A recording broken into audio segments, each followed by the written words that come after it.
MSG কর্মসন্ধান YouTube চ্যানেলে আপনাকে স্বাগত। প্রতি সপ্তাহের ন্যায় এই সপ্তাহে উপস্থিত হয়েছে আপনাদের সামনে কর্মসংস্থান পত্রিকা নিয়ে। আপনি যদি চ্যানেল নতুন হয়ে থাকেন অবশ্যই চ্যানেলটিকে সাবস্ক্রাইব করে দেবেন এবং পাশে থাকা বেল আইকনটি প্রেস করে দেবেন। যা হোক, কথা না বাড়িয়ে দেখে নেওয়া যাক আজকের কর্মসংস্থান পত্রিকায় কী কী নতুন নতুন চাকরির সমাচার আছে। প্রথমে আমরা দেখতে পাচ্ছি যে কর্মসংস্থান পত্রিকায় প্রাইমারি স্কুলে 2700 স্পেশাল এডুকেশন টিচার পদে কিন্তু রিক্রুটমেন্ট হবে, নিয়োগ হবে। বলছে এতদিন পর্যন্ত স্পেশাল এডুকেটর পদে নিয়োগ হতো চুক্তিতে, কেমন, এবার থেকে নিয়োগ হবে রিক্রুটমেন্টের মাধ্যমে। এখান থেকে আপনারা পজ করে করে দেখে নিতে পারেন। এরপর পাঁচের পাতায় আরও ডিটেলস আছে, সেখান থেকে দেখে নেবেন। রেলে 37 জন শিক্ষক শিক্ষিকা নিচ্ছে, এখান থেকে দেখে নিতে পারেন। পোস্ট গ্রাজুয়েট এবং ট্রেন গ্রাজুয়েট টিচার হিসাবে নিচ্ছে কিন্তু। এরপর 6 পাতায় আরও ডিটেলস আপনারা দেখে নেবেন।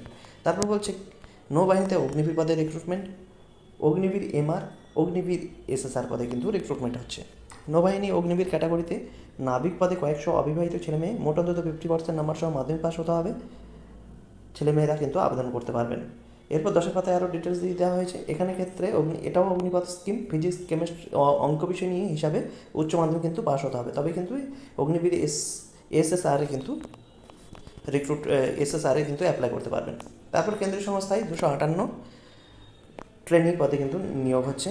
এরপর ডিটেলস 4 পাতায় আছে, সেখান থেকে আপনারা দেখে নিতে পারেন কী কী পদে। Scientific assistant B, civil electrical instrumentation electronics mechanical পদে কিন্তু রিক্রুটমেন্ট। কী কী কোয়ালিফিকেশান লাগবে এখান থেকে দেখে নিন। 60% পেতে হবে, যেটাতে অ্যাপ্লাই করবেন সেটাতে কিন্তু 60% নাম্বার লাগবে। তারপর বলা হচ্ছে বেনারস হিন্দু বিশ্ববিদ্যালয়ে 191টি জুনিয়র ক্লার্ক পদে রিক্রুটমেন্ট হচ্ছে, এখানটা থেকে দেখে নিতে পারেন। এরপর 4 পাতায় ডিটেলস আপনারা পেয়ে যাবেন। 6 মাসের ট্রেনিং কোর্স পাস হলে কিন্তু আপনারা যোগ্য। কলকাতা ও হায়দ্রাবাদে 30,222টি আইটিআই সেলস পার্সন পদে রিক্রুটমেন্ট চলছে, এখান থেকে দেখে নিতে পারেন। এরপর 4 পাতায় কিন্তু আরও ডিটেলস আছে, সেখান থেকেও দেখে নিতে পারেন। তারপর প্রধানমন্ত্রী মুদ্রা যোজনা প্রকল্পে 10 লাখ টাকা পর্যন্ত ঋণ, এখানে উল্লেখ আছে, আপনারা এখান থেকে দেখে নিতে পারেন। চলে যায় পরবর্তী পেজে বিভিন্ন কর্মখালী সম্বন্ধে আছে, এখান থেকে আপনারা কর্মখালী সম্বন্ধে ডিটেলস দেখে নিতে পারেন। এখানে জেনারেল নলেজ সম্বন্ধে দেওয়া আছে, এখান থেকে আপনারা নোট ডাউন করতে চাইলে নোট ডাউন করে নিতে পারেন। তারপর চলে যাব পরবর্তী পেজে বিভিন্ন বিষয় নিয়ে আলোচনা আছে, এখান থেকে আপনারা দেখে নিতে পারেন আপনাদের প্রয়োজন অনুসারে।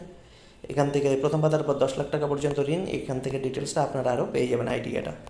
তারপর দেখতে পারেন 30,222টি আইটিআই সেলস পার্সন, প্রথম পাতার পর এখানে ডিটেলস আছে, এখান থেকে আপনারা সমস্ত ডিটেলস কিন্তু দেখে নিতে পারেন। এখানে সমস্ত ডিটেলস দেওয়া হয়েছে। দু ধরনের সেলস পার্সন লাগবে, এখান থেকে দেখে নিতে পারেন। 2 ধরনের কী কী আছে দেখে নিতে পারেন, কেমন। এখানে সমস্ত ডিটেলস এখানে উল্লেখ করে দিয়েছে, এখান থেকে আপনারা নোট ডাউন করে নেবেন এখানে সমস্ত কিন্তু। এখানে প্রথমে কি বলছে, এখানে বসে না থেকে রাজ্যে মাসে 15,000 থেকে 40,000 টাকা মাইনের চাকরির পেয়ে ঠিক 6 মাসের মধ্যে নিজেদেরকে প্রতিষ্ঠিত করতে আজই যোগাযোগ করুন, এই নাম্বারে এইসব দেখে নিতে পারেন আপনাদের প্রয়োজন অনুসারে। কেন্দ্রীয় সংস্থায় 258টি রিক্রুটমেন্টের ডিটেলস এখানে দিয়ে দেওয়া হয়েছে, এখান থেকে দেখে নিতে পারেন। প্রথম পাতার পরে এটা আরও ডিটেলস এখানে দিয়েছে, প্রত্যেকটা পোস্ট অনুযায়ী কোয়ালিফিকেশান, বেতন, বয়স, এগুলো কিন্তু ভ্যাকান্সি ডিটেলস এখানে কিন্তু পেয়ে যাবেন। এখান থেকে আপনারা পজ করে করে সমস্ত ভ্যাকান্সি ডিটেলস সমস্ত কিছু কিন্তু এখান থেকে পজ করে করে দেখে নেবেন, কেমন। এখান থেকে সমস্ত ডিটেলসটা এখান থেকে দেখে নেবেন। তারপরে এখানে পরীক্ষা কী হবে সমস্ত এখানে সিলেবাস দিয়ে দিয়েছে, এখান থেকে আপনারা পজ করে করে এখান থেকে দেখে নিতে পারেন। তারপরে 1 এপ্রিলের মধ্যে কিন্তু ফর্ম ফিল আপ করতে হবে, এই যে ওয়েবসাইট আছে এই ওয়েবসাইটের মাধ্যমে কিন্তু করতে হবে, কেমন। এবার ফিস বাবদ কত লাগবে, ক্যাটাগরি 1-এর ক্ষেত্রে 150 টাকা, ক্যাটাগরি 2-এর ক্ষেত্রে 100 টাকা কিন্তু দিতে হবে। কাদের লাগবে না এখানে বলে দেওয়া হয়েছে, তপশিলি প্রাক্তন সমরকর্মী মহিলাদের ফিস লাগবে না।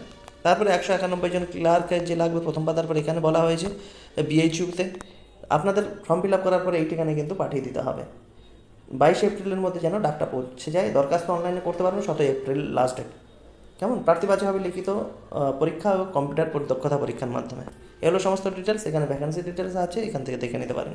তারপর চলে যাব পরবর্তী পেজে। প্রাইমারি স্কুলে 2700 জন স্পেশাল এডুকেটর, এখান থেকে দেখে নিতে পারেন বয়স কত হতে হবে, 20 থেকে 40 বছরের মধ্যে, এখান থেকে দেখে নিতে পারেন। সমস্ত কিন্তু ডিটেলস দেওয়া আছে, এখান থেকে পজ করে করে দেখে নেবেন। নৌবাহিনীতে কয়েকশো মেডিকেল অ্যাসিস্ট্যান্ট পদে রিক্রুটমেন্ট হচ্ছে, সেখানে কি জন্মগত হতে হবে 1/7/2005 থেকে 31/12/2008-এর মধ্যে হতে হবে, কেমন। এই হলো বয়স। তারপর আপনার 100টি প্রশ্ন হবে, 4টি পার্টে, ইংরেজি, বিজ্ঞান, বায়োলজি, জেনারেল অ্যাওয়ারনেস। তারপর নেগেটিভ মার্কিং অবশ্যই থাকবে, সময় থাকবে 60 মিনিট। এইগুলো ডিটেলস, এখান থেকে সমস্ত ডিটেলস দেখে নিতে পারেন পজ করে করে। তারপর দৈহিক সক্ষমতার পরীক্ষা কী কী থাকবে এখান থেকে দেখে নিতে পারেন। আর আপনাকে 10 এপ্রিলের মধ্যে ফর্ম ফিল আপ করতে হবে। এই যে ওয়েবসাইট আছে এই ওয়েবসাইটে করতে হবে। এগুলো সমস্ত ডিটেলস। তারপরে এখানে দেখে নিতে পারেন প্রাইমারি স্কুলে এটা হয়ে গেছে। তারপর কেরিয়ার ফেয়ার সম্বন্ধে এখানে আছে, আপনাদের প্রয়োজন অনুসারে দেখে নেবেন। এখানে বিভিন্ন ব্যবসা সম্বন্ধে বলা হয়েছে, এখান থেকে আপনারা দেখে নিতে পারেন। প্রথম ভাতার পর রেলের 37 জন যে শিক্ষক শিক্ষিকা নিচ্ছে তার ডিটেলস এখানে দিয়ে দিয়েছে। পারিশ্রমিক মাসে 27,500 টাকা দেওয়া হবে। ভ্যাকান্সি ডিটেলস এখানে দেওয়া আছে। 200টি ওয়ার্কিং দিন কাজ করতে হবে, 18 থেকে 65 বছরের মধ্যে হতে হবে। এখান থেকে ডিটেলস দেখে নিতে পারেন। এই যে ওয়েবসাইট আছে এই ওয়েবসাইটে সমস্ত ডিটেলস পেয়ে যাবেন। রেলের প্যারামেডিক্যাল পদের পরীক্ষা এপ্রিলে হবে, সেটা দেখে নিতে পারেন 28 এপ্রিল থেকে 30 এপ্রিলের মধ্যে। অ্যাডমিট ডাউনলোড করতে পারবেন কোনো ওয়েবসাইটে, এই ওয়েবসাইটে কিন্তু করতে পারবেন। এগুলো ডিটেলস এখান থেকে আপনারা দেখে নেবেন, সমস্ত ডিটেলস এখানে বলে দেওয়া হয়েছে। তারপর চলে যাই পরবর্তী পেজে কর্ম জিজ্ঞাসা সম্বন্ধে আছে, এখান থেকে আপনারা দেখে নিতে পারেন। আর এই পাশে বাম পাশে আছে রাজ্য ও কেন্দ্রীয় সরকার যেসব পদে এখনও দরখাস্ত করতে পারবেন সেগুলো এখানে ডিটেলস দেওয়া আছে। এই পাশে ওয়েবসাইট, শেষ তারিখ, শূন্য পদ, যোগ্যতা এবং পদ সম্বন্ধে দেওয়া আছে। তারপর চলে যায় পরবর্তী পেজে রেলের গ্রুপ ডি। রেলের গ্রুপ ডি না, এখানে কোশ্চেন অ্যান্সার দেওয়া আছে, এখান থেকে আপনারা নোট ডাউন করতে চাইলে নোট ডাউন করে নিতে পারেন কিংবা পজ করে করে দেখে নিতে পারেন। তারপরের পেজেও কোশ্চেন অ্যান্সার দেওয়া হয়েছে, এখান থেকেও দেখে নিতে পারেন বা নোট ডাউন করতে চাইলে নোট ডাউন করে নিতে পারেন। ডান পাশে অগ্নিবীর SSR সম্বন্ধে ডিটেলস আরও দিয়ে দেওয়া হয়েছে, এখান থেকে দেখে নিতে পারেন। জন্ম তারিখ কত হতে হবে, 1/9/2004 থেকে 29/2/2008 মধ্যে হতে হবে। কেমন, এই হলো সমস্ত ডিটেলস, এখানটায় দেখে নিতে পারেন। তারপর এখানে কোয়ালিফিকেশান সম্বন্ধে দিয়েছে, এখান থেকে দেখে নিতে পারেন। দৈহিক সক্ষমতা, দৃষ্টিশক্তি এইসব সম্বন্ধে বলেছে। তারপর বেতন কত হবে এখানে সমস্ত ডিটেলস দিয়েছে, এখান থেকে দেখে নিতে পারেন। এখান থেকে কিন্তু সমস্ত ডিটেলস কিন্তু দিয়ে দিয়েছে, এখান থেকে আপনারা পজ করে করে দেখে নিতে পারেন। তারপরে এই হচ্ছে ওয়েবসাইট, এখানে ওয়েবসাইটে দেখে নিতে পারেন। এখানে ফর্ম ফিল আপ করতে পারবেন 10 এপ্রিলের মধ্যে আপনারা, সুতরাং ফর্ম ফিল আপ করে দেবেন 10 এপ্রিলের মধ্যে। তারপর এখানে সিলেবাস দেওয়া আছে, এখান থেকে দেখে নিতে পারেন সিলেবাস। এখানে কিন্তু সিলেবাস ডিটেলস দেওয়া আছে। ঠিক তেমনি অগ্নিবীর MR ক্ষেত্রেও এখানে ডিটেলস দিয়েছে, দৈহিক সক্ষমতা, জন্ম মানে ডেট অফ বার্থ কবে হবে, বেতন সম্বন্ধে এখানেও ডিটেলস দিয়ে দিয়েছে। এরপর 12 পাতায় আছে, আমরা 12 পাতায় আরও দেখে নেব।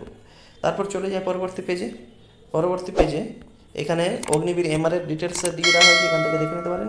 এখানে বেতন সম্বন্ধে দিয়ে দেওয়া হয়েছে। তারপরে এখান থেকে দেখে নিতে পারেন সমস্ত কিছু। ওয়েবসাইট হচ্ছে এটা, 10 এপ্রিলের মধ্যে ফর্ম ফিল আপ করতে হবে।